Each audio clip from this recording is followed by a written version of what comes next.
Students welcome to Jayashree teaching class. এখন আমরা class 6 এর রায়মার্টিন প্রশ্নবিচিত্রা 2025 এর দ্বিতীয় পর্যায়ক্রমিক মূল্যায়নের অঙ্ক থেকে মডেল কোশ্চেন পেপার 3 সলভ করে নেব।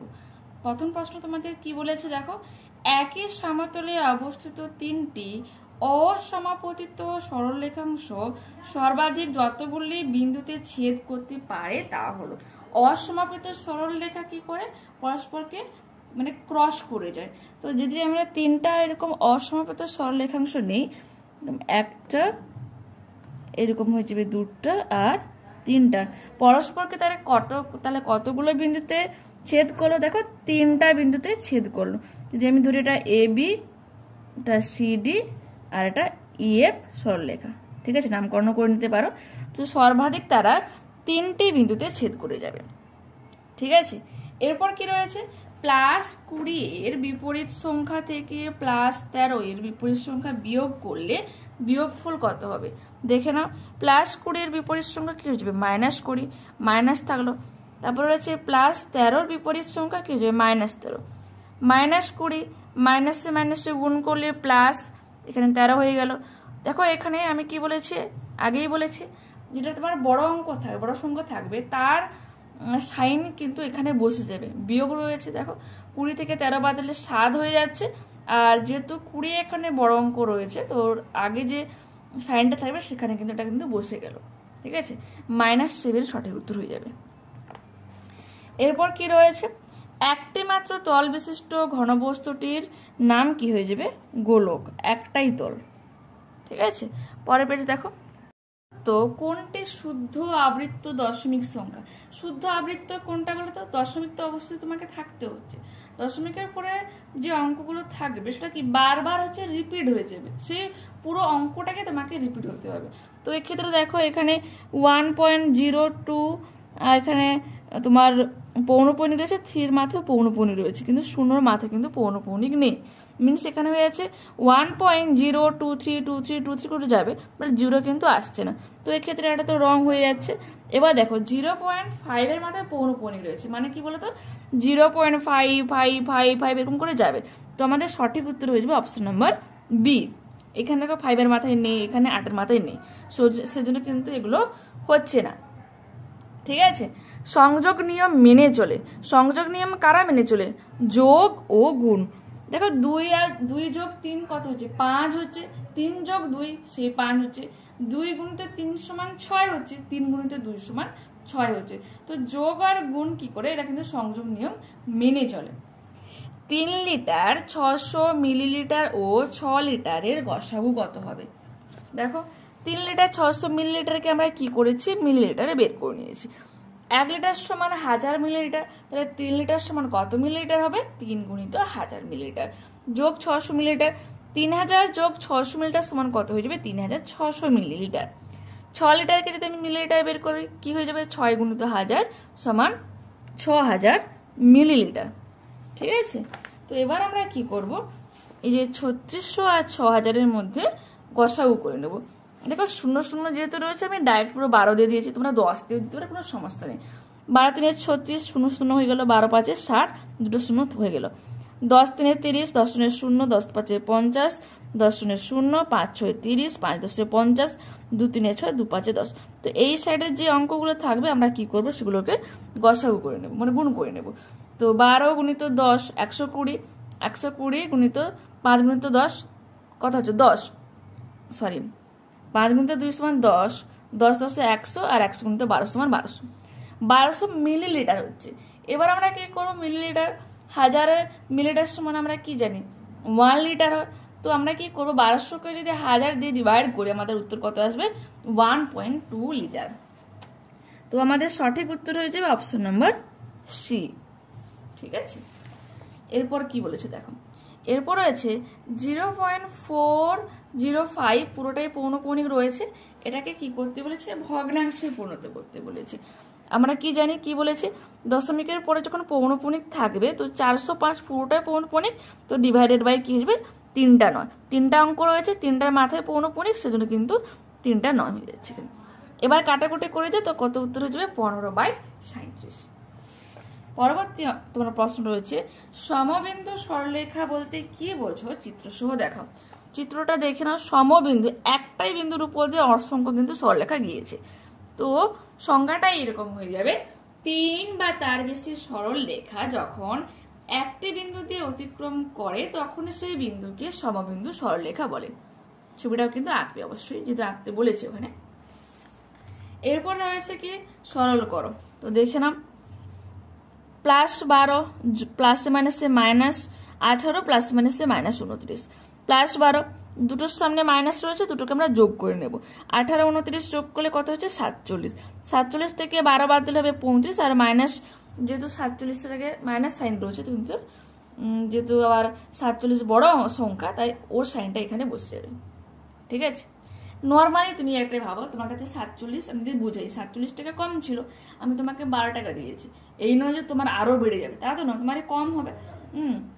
তো তখন তোমার কাছে কত টাকা কম হলো, 35 টাকা কম হলো। ঠিক আছে, এই জন্য মাইনাস সাইন দিয়ে বোঝানো হয়েছে। এরপর কি বলেছে দেখো, বলছে প্রদত্ত তথ্যগুলিকে সাজিয়ে পরিসংখ্যায় বিভাজন তালিকা তৈরি করো।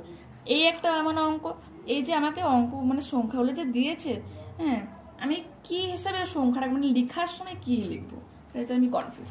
দুই রকমই করেছি, একটু তোমরা দেখবে তোমাদের টেক্সট বুকে কি দেওয়া রয়েছে। তো সংখ্যা, এই যে এটা তোমার মেনলি অঙ্ক কি থাকে, ধরো ওজন বা স্টুডেন্ট সংখ্যা বা কিছু তো একটা থাকবে, তার ভিত্তিতে তো আমি পরিসংখ্যাটা বানাবো, তাই তো? সেটা তোমার কিছু এখানে দেওয়াই নেই, সংখ্যায় লিখে দিয়েছি। এইভাবে করতে পারো। 12 রয়েছে 3টা, 13 রয়েছে 1টা, 15 রয়েছে 1, করেছিল ভাবে ছক্কাটে বা ট্যালি মার্ক করে, যেটা তোমাদের বইতে ছবিতে রয়েছে ট্যালি মার্ক লিখবো। তো 12 রয়েছে কতগুলি, 3টা, সেজন্য 3টা লাইন হয়ে গেল। তোমাদেরকে ট্যালি মার্ক বলে রাখি, ধরো তোমার 5টা সংখ্যা রয়েছে, তো 1 2 3 4, 5 নম্বর আমরা লাইন না টেনে এটাকে এরকম ভাবে করে বোঝাবো যে এটা একটা 5টা সংখ্যার একটা বান্ডেল। ঠিক আছে, যদি 6টা থাকতো তো এখানে 5 আর 1 6 হয়ে তখন হয়ে যেত ওটা কি 6। ঠিক আছে, দেখে নাও সংখ্যাগুলো করে দিয়েছি, ট্যালিমার এরকম ভাবে করেছি আর পরিসংখ্যা লিখেছি। অঙ্করে ঠিকঠাকভাবে মানে ক্লিয়ারলি দেওয়া নেই লিখার ক্ষেত্রে আর কি। ওকে, দেখে নিয়েছো। আর এটা দেখবে তো তোমাদের টেক্সট বুকে এরকম ভাবে সরাসরি করে দেওয়া রয়েছে কিনা। ওকে, এর পরবর্তী প্রশ্নটা রয়েছে যে সংখ্যা রেখার সাহায্যে যোগ করো +8 -7। তো এখানে আমি কি করেছি, লাইন টেনেছি, মিডিলে তোমার 0, ডান সাইডে প্লাসের ঘর রয়েছে আর বাম সাইডে মাইনাসের ঘর। 8 ঘর গিয়েছে এখানে 8, তারপর -7, তো 7 ঘর আমি পিছিয়ে আসবো। 7 ঘর যখন আমি পিছিয়ে এলাম, উত্তর আমার কত হলো +1। তো নির্ণয় সংখ্যা রেখার সাহায্যে যোগফল কত +1 বা 1 লিখতে পারো। ঠিক আছে, এরপরের তোমার অঙ্ক কি রয়েছে, একটা সংজ্ঞা রয়েছে। সমরেখ বিন্দু কাকে বলে, চিত্রসহ দেখো। দেখো, 3 বা ততোধিক বিন্দু যখন একই সরলরেখায় অবস্থান করে তখন সেই বিন্দুগুলিকে সমরেখ বিন্দু বলে। ঠিক আছে, দেখে নাও একটাই সরলরেখাতে এতগুলো বিন্দু অবস্থান করছে। ওকে, এক্ষেত্রে কিন্তু সে সমাপতিত যেটা সরলরেখা এটা কিন্তু হয়ে যায়, AB BC একটা বিন্দুতে মিল করছে বা BC CD। ঠিক আছে, পরবর্তী প্রশ্ন কি রয়েছে, প্রদত্ত চিত্র থেকে 3 জোড়া সমান্তরাল সরলরেখা। 3 জোড়া এখানে পাবে না, 3টাই তোমার রয়েছে, এটা একটা, দুটা, 3টা। আর সমান্তরালকে আমরা এরকম সাইনে বুঝিয়ে থাকি। দেখো P আর Q কার সঙ্গে সমান্তরাল রয়েছে, দেখো এই RS এর সঙ্গে তোমার রয়েছে। ঠিক আছে, এরপর রয়েছে RS কার সঙ্গে রয়েছে, UV এর সাথে রয়েছে, UV কার সাথে রয়েছে, PQ এর সাথে তোমার সমান্তরাল ভাবে রয়েছে। এবারে যে 3 জোড়া পরস্পর ছেদী সরলরেখা। তো এখানে দেখো PQ একটা সরলরেখা, এর সঙ্গে কে ছেদ করেছে, GN। ঠিক আছে, আবার RS একটা সরলরেখা, কার সঙ্গে ছেদ করেছে, তোমার GN। আবার UV একটা সরলরেখা, কার সঙ্গে ছেদ করেছে, GN। উল্টো পাশে সেম এইরকম তোমার PQ কার সঙ্গে তোমার ছেদ করেছে, এই যে M আর H যে রয়েছে, RS MH এর সাথে, UV MH এর সাথে তোমার ছেদ করেছে। ঠিক আছে, পরস্পর ছেদী সরলরেখা। আর সমান্তরাল কি বলতো, এরা হচ্ছে এরকম সমান্তরাল ভাবে যাবে, কখনো একে অপরকে কিন্তু ছেদ করবে না, এটা সমান্তরাল। ওকে, আর এটাই যখন আমি লাইন টেনে দেবো তখন কিন্তু তোমার পরস্পর ছেদি সরলরেখা হয়ে যাবে। ক্লিয়ার? তোমার এখানে 3 জোড়া তুমি পেয়ে যাবে, এখানে একটা জোড়া 2 3 4 5 6, কিন্তু এক্ষেত্রে মাত্র তুমি 3টা সমান্তরাল সরলরেখা পাবে। ওকে, এরপর কি বলেছে দেখো, একটি পঞ্চভুজাকার পিরামিডের তল সংখ্যা ও প্রান্ত রেখা কতগুলি।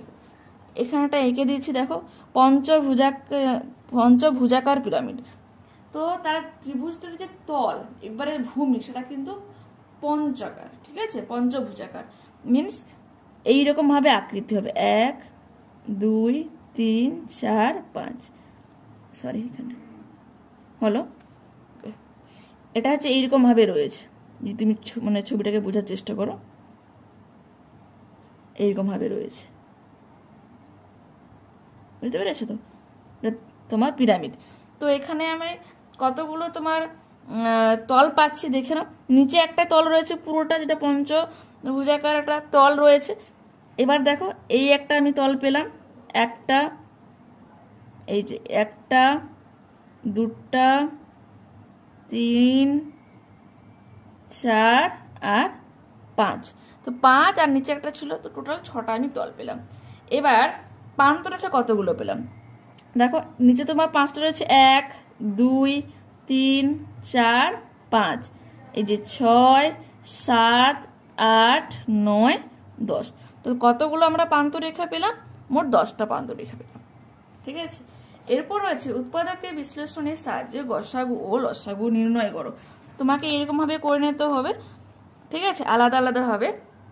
2 9 18, 3 3 9, তারপরে 2 12 24, 2 6 12, 2 3 6, 2 18 36, 2 9 18, 3 3 9।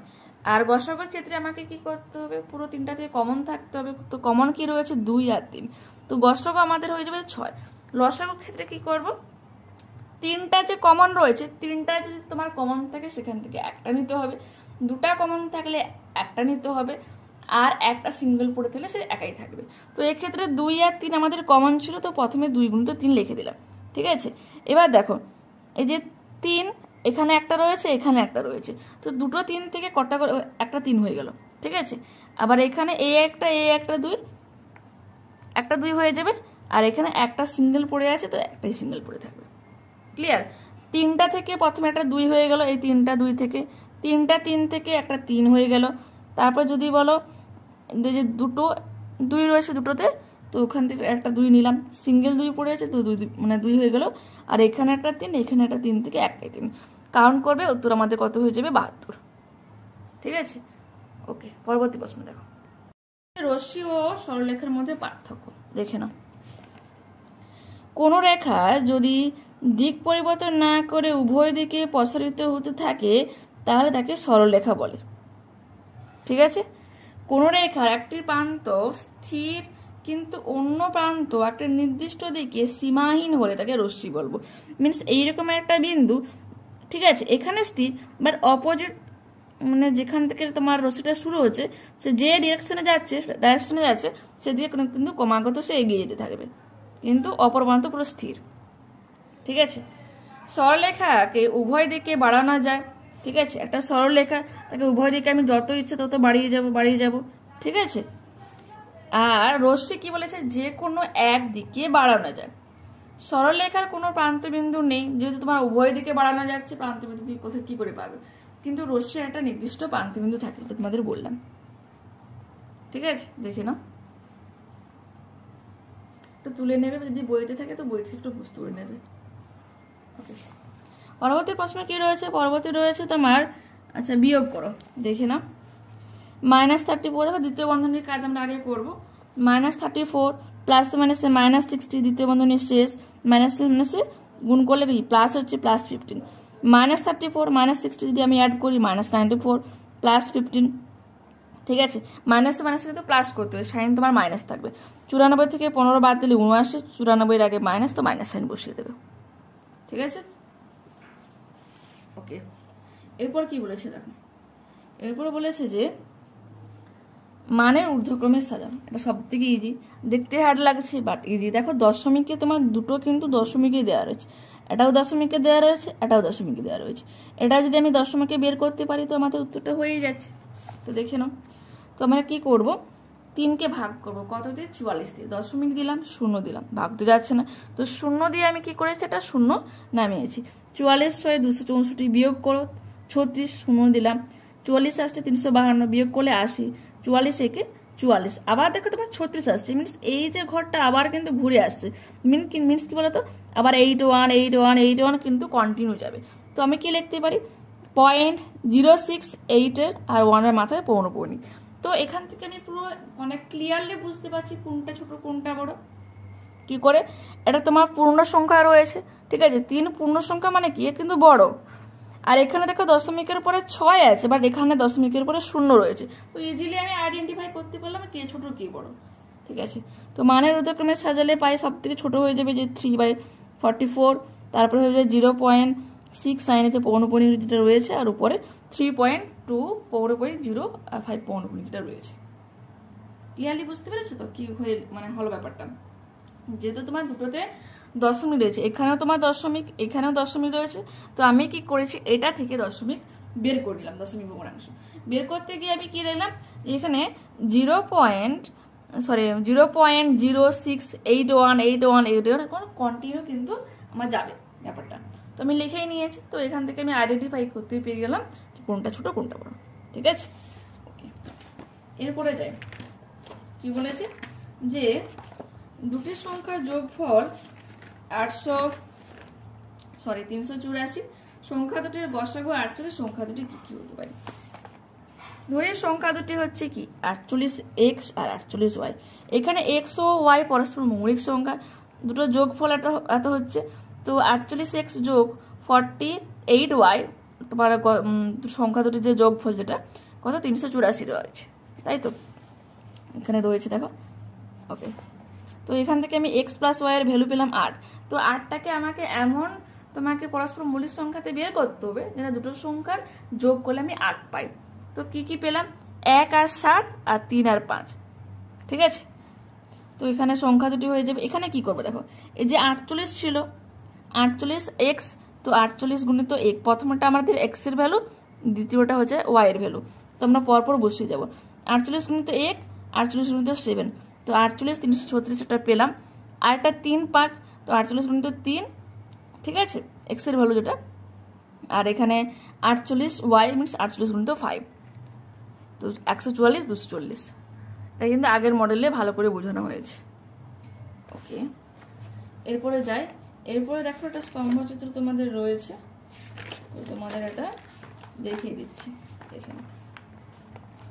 উলম্ব স্কেল কিনেছি 1 একক সমান যে 5টি বিক্রি হওয়া সাইকেলের সংখ্যা লিখতে হবে, 5টি বিক্রিত সাইকেল আমি লিখেছি। কি করেছি দেখো, পুরো লাইন টানবে, যেহেতু তোমার 6টা মাস বলেছে তো তোমাকে 12 সেমি মাস নিতে হচ্ছে। 1 সেমি করে গ্যাপ নিয়ে নিয়ে আমরা যাব, কারণ আমাদেরকে একটা উলম্ব তোমার এই যে চিত্রটা আঁকতে হবে, স্তম্ভ চিত্রটা। আর এই পাশে কি করেছি, 1 একক সমান 5টি বিক্রিত সাইকেল বা 5টি বিক্রি হওয়া সাইকেলের সংখ্যা। এখানে কি করেছি বলতো, 1 সেন্টিমিটার করে নিয়েছি। এক্ষেত্রে তোমার কি হচ্ছে, 1 সেন্টিমিটার মানে 2 সেন্টিমিটারের মানেই কিন্তু একটা সাইকেল হয়ে যাচ্ছে। কারণ দেখো 2 5 10 হচ্ছে না, বুঝতে পেরেছো তো। 2 সেন্টিমিটার মানেই কিন্তু একটা সাইকেল, 4 সেন্টিমিটার মানে দুটো সাইকেল, 6 সেন্টিমিটার মানে 6 সেন্টিমিটার নয় 0.6, 0.2 হলে একটা সাইকেল, 0.4 হলে দুটো সাইকেল করেছি, এখানে তোমার 6 হলে 3টা, 0.8 হলে 4টা, 0.5 হলে তোমার এখানে 5টা বিক্রিত সাইকেল। জাস্ট তোমাদের বোঝানোর জন্য, যাতে তোমরা করার সময় স্কেল দিয়ে ঠিকঠাক করে মাপ করতে পারো সেই জন্য বলে দিলাম, ঠিক আছে। আর এখানে আমরা কিন্তু স্কেল নিয়েছি 1 একক সমান 5টি বিক্রিত সাইকেল। তো পরপর এরকমভাবে কিন্তু পড়ে যাবে, দেখে নাও। যেমন আছে তোমার এখানে প্রথমে হচ্ছে 35, তো 35 পর্যন্ত হয়ে যাচ্ছে। তারপর তোমার 28 রয়েছে, তো 28-এর ক্ষেত্রে আমাকে কি করতে হচ্ছে, 5 5 25, 26 27 28 মিনস তোমার 5 পয়েন্ট কত, আচ্ছা 25 তো হলো, হ্যাঁ 6, 5.6 নিলে ইজিলি তুমি পেয়ে যাবে কত, বুঝতে পারছো তো, 28 পেয়ে যাবে। তো বর্ণিত চিত্রটির পরিসীমা নির্ণয় করো। তো এক্ষেত্রে তোমাদেরকে বলে দিই কি করব আমরা। দেখো জুম করে তো ক্লিয়ারলি বুঝতে পারবে ব্যাপারটা কি হয়েছে। দেখো এখানে যদি আমি করিনি এখনো, হচ্ছে তোমার 4 মিটার রয়েছে, এ পাশে কত রয়েছে তোমার 10 মিটার, ঠিক আছে। তো এটা যদি 4 হয়, এই যে পোর্শনটা 3 হচ্ছে, তো এই বাকিটা কত হয়ে যাবে 1, বুঝতে পেরেছো। এটা যদি 4 হয় আর এটা যদি 3 হয়, তো এটা কত হয়ে যাবে 1, এটা হয়ে যাবে 1 মিটার। ক্লিয়ার। তোমার এটা যদি 3 হয়, এটাও কত 3, এই পোর্শনটা 3 হলে এটা কত 3, এটাও কত হয়ে যাবে 3। এটা যদি 1 হয়, এটাও 1 হলে এটা কত হয়ে যাবে 1 মিটার, এই যে পোর্শনটা। ক্লিয়ার। তাহলে বাকি কত যাচ্ছে 1 মিটার, 2 মিটার, 3 মিটার, পুরোটা 10 মিটার ছিল, 3 মিটার হয়ে গেলে তো এটা কত থাকবে তোমার 7 মিটার। ক্লিয়ার। দেখো 4 মিটার তোমার এটা ছিল, ক্লিয়ার। এটা যদি তোমার 3 হয়, তো এই পোর্শনটা কত 1 হবে, যেটা এইখানে 1 মিটার হলো। এবার এটা 1 মিটার, তো এটাও কত হয়ে যাবে 1 মিটার, এটা 1 মিটার, 1 2 3 হয়ে গেল, বাকি থাকলে তোমার কত 7 মিটার। 3 আর 7 যোগ করলে কত 10 মিটার হচ্ছে। তো দেখো এটা 3 মিটার হলে এটাও 3 মিটার হবে, আর এই পোর্শনটা কত 3 মিটার। এবারে যোগ করে যাও, ঠিক আছে। এক ধার থেকে যোগ করে তো সুবিধা হবে, তোমাদের বুঝতেও সুবিধা হবে।